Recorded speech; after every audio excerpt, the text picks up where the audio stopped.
Hello అండి అందరికీ. రీసెంట్గా ప్రపంచ వ్యాపార చరిత్రలో ఒక అరుదైన రికార్డు అయితే చోటు చేసుకోవడం అనేది జరిగింది. అరుదైన రికార్డు అని చెప్పేసి నేను ఎందుకు అంటున్నానంటే, ఈ రికార్డుని సాధించడం అనేది ప్రతి ఒక్క కంపెనీకి అంత సులువు కాదనమాట. ఈవెన్ ఈ కంపెనీ కూడా సాధించడం మొదటి కంపెనీ, ఈ రికార్డు సాధించడం కూడా ఇదే మొదటి కంపెనీ అనమాట. ఆ కంపెనీ వచ్చేసి ఎన్విడియా. అయితే ఈ కంపెనీ సాధించిన రికార్డు ఏంటి అంటే, ప్రపంచ వ్యాపార చరిత్రలోనే మొదటిసారి $4 ట్రిలియన్ చేరుకున్న మొదటి కంపెనీ. ఇప్పటివరకు కూడా $4 ట్రిలియన్ చేరుకున్న కంపెనీలు ఏవీ లేవు అనమాట. ఈ కంపెనీ దాదాపు మొదటిసారిగా $4 ట్రిలియన్, అంటే మనం మొన్ననే మన భారతదేశ జీడిపి దాదాపు 140 కోట్ల మనం జీవించే జీడిపి వచ్చేసి $4 ట్రిలియన్.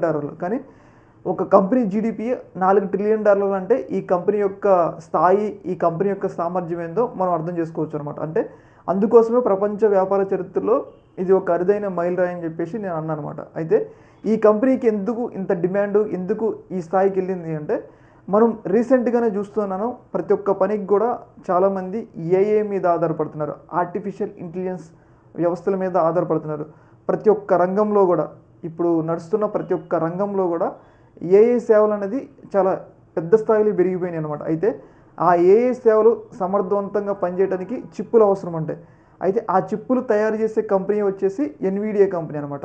ఈ కంపెనీ ఇచ్చే చిప్పుల ఆధారంగానే ప్రపంచంలో దాదాపు 90% ఏఐ ఆధారిత సేవలు పనిచేస్తాయి అనమాట. అందుకోసమని చెప్పేసి ఈ కంపెనీ షేర్లు ఇంత భారీగా పెరిగినాయి.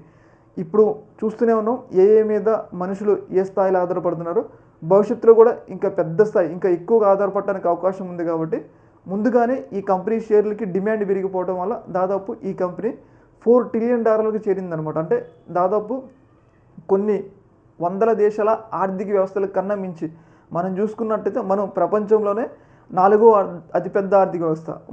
మన యొక్క ఎకానమీ అంతా $4 ట్రిలియన్ అంటే మన కింద దాదాపు 150 దేశాలు, 200 దేశాలు మన కిందే ఉన్నాయి. అలాంటప్పుడు ఈ కంపెనీ కొన్ని వందల దేశాల జీడిపి కన్నా ఎక్కువ అనటంలో ఎలాంటి సందేహం అయితే లేదనమాట. ఏదేమైనా కానీ మనం టెక్నాలజీని నమ్ముకుంటే టెక్నాలజీ ఎక్కడి వరకు తీసుకెళ్తా అనేది ఈ కంపెనీ ఉదాహరణ. ఈ యొక్క అంశంలో మీ యొక్క అభిప్రాయాన్ని కింద కామెంట్లో తెలియజేయండి. ఒక మినిట్, థ్యాంక్ యూ.